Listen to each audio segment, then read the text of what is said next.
£132 million. And every single note of it was fake. In 1945, that was a fortune almost beyond counting. Well over 6 billion in today's money. Enough to bankroll a war. This is the story of the largest counterfeiting operation in history. A secret Nazi factory built to print the British pound out of existence. It failed. But to understand why it failed and who really paid for it, you have to follow the money. In 1939, a senior Nazi had a simple, devastating idea. You don't have to bomb an enemy's economy, you can forge it. Print millions of flawless £5 and £10 notes, scatter them from aircraft over British cities, and let the country drown in its own currency. If no one can tell a real pound from a fake one, then every pound, real or forged, becomes worthless. It was economic warfare aimed not at factories or fleets, but at a single invisible target: trust. The first attempt began in 1940 under the codename Andreas. It was a mess: infighting, mediocre notes, and within 2 years it was dead. Then the project came back with a new name and a new commander, Bernhard Krüger. He quietly changed the goal. Forget dropping notes from planes. The counterfeit pounds would become a private, untraceable war chest. Money to buy gold, information, and loyalty across Europe. To pull it off, Krueger needed the finest forgery ever made. And that meant the best printers, engravers, and bankers in Europe. There was just one problem. By 1942, the regime had already sent most of those men to its camps. At Sachsenhausen camp, north of Berlin, 2 barracks were sealed off behind a second ring of wire, blocks 18 and 19. Then, from across the camp system, the SS began pulling out a very specific kind of prisoner, not by nationality or politics, but by skill. Draftsmen, engravers, master printers, bankers, many of them Jewish. Around 140 men, chosen because their hands could do the one thing the Reich suddenly needed. They were given clean clothes, better rations, real beds, and one unspoken rule. The work would keep them alive exactly as long as it stayed useful. Their target was the £5 note, the famous white fiver, the note with the largest circulation in Britain. It looked nothing like modern money.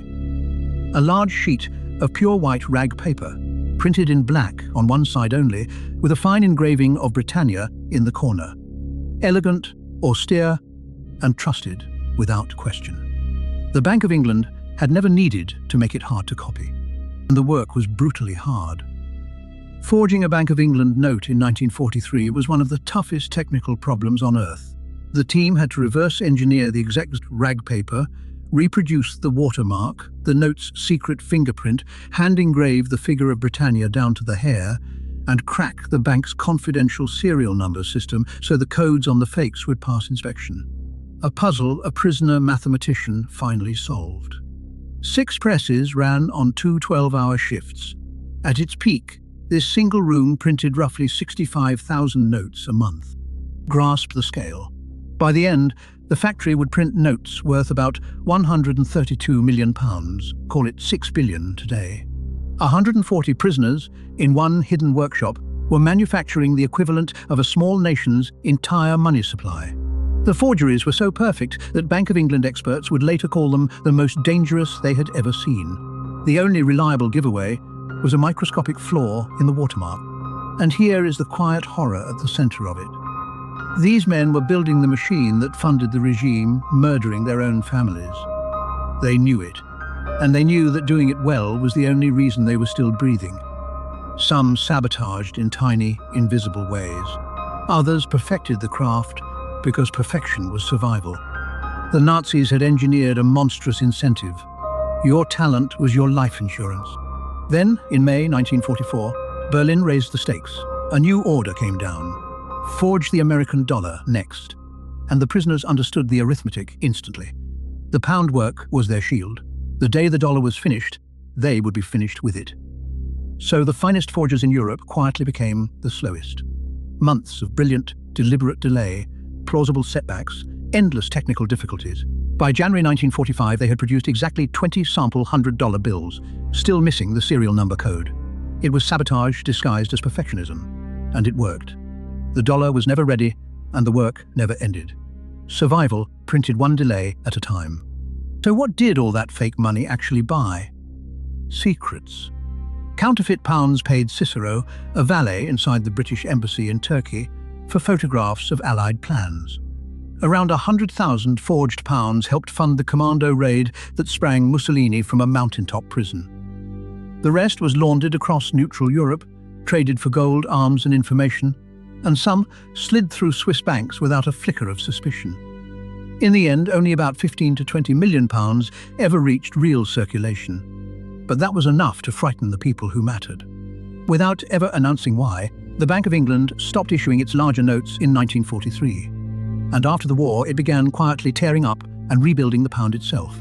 New security, new engraving, new colours, a redesign that ran into the 1960s. The forgers never destroyed the pound. But they forced it to change forever. Then, in the last days of the war, the machines stopped. The presses were smashed. The plates and crates of millions in fake notes were trucked into the mountains and sunk in a deep Alpine lake, Lake Toplitz, in Austria, where divers are still hauling up boxes decades later. The lake kept its secret badly. In the late 1950s, an expedition hauled up the first cases of counterfeit pounds. Along with something stranger, in 1963, after a diver died in the dark water, the Austrian government spent a month combing the bottom and raised more boxes. And in the year 2000, the salvage company that had worked the wreck of the Titanic swept the lake floor one final time, with a one-man submarine. It found what it was looking for: more perfect, worthless £5 notes, still surfacing after half a century. And the men? An order came down to kill every prisoner, all of them at once. But the order was too precise to obey. The groups had been split up and moved, the guards were already running, and the execution never happened. On the 6th of May, 1945, American soldiers reached the camp at Ebensee and found them, most of the greatest forgers in the world, still alive.